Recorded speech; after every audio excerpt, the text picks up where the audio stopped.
Haye Başkovar.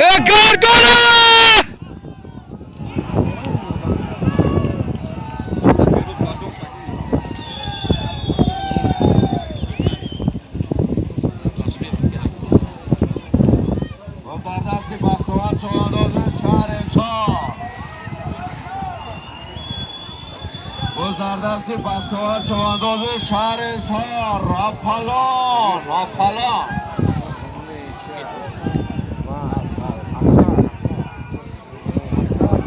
Kamçın künedi Haye değil mi? haye. Güzel güzel.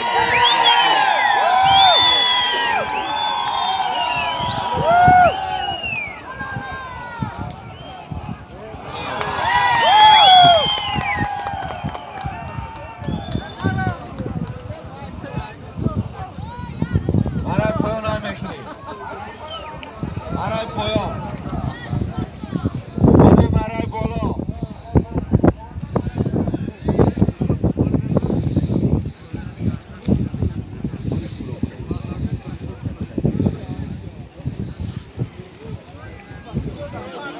Bodu maray bolo.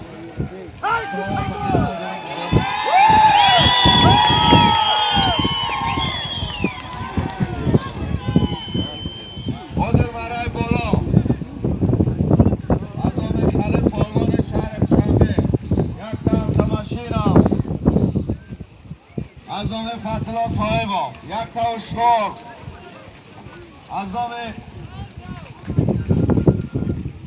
جمعیت دارای مسئولیت از معدود بابای شریف بیگ 5000 تومان پول بود.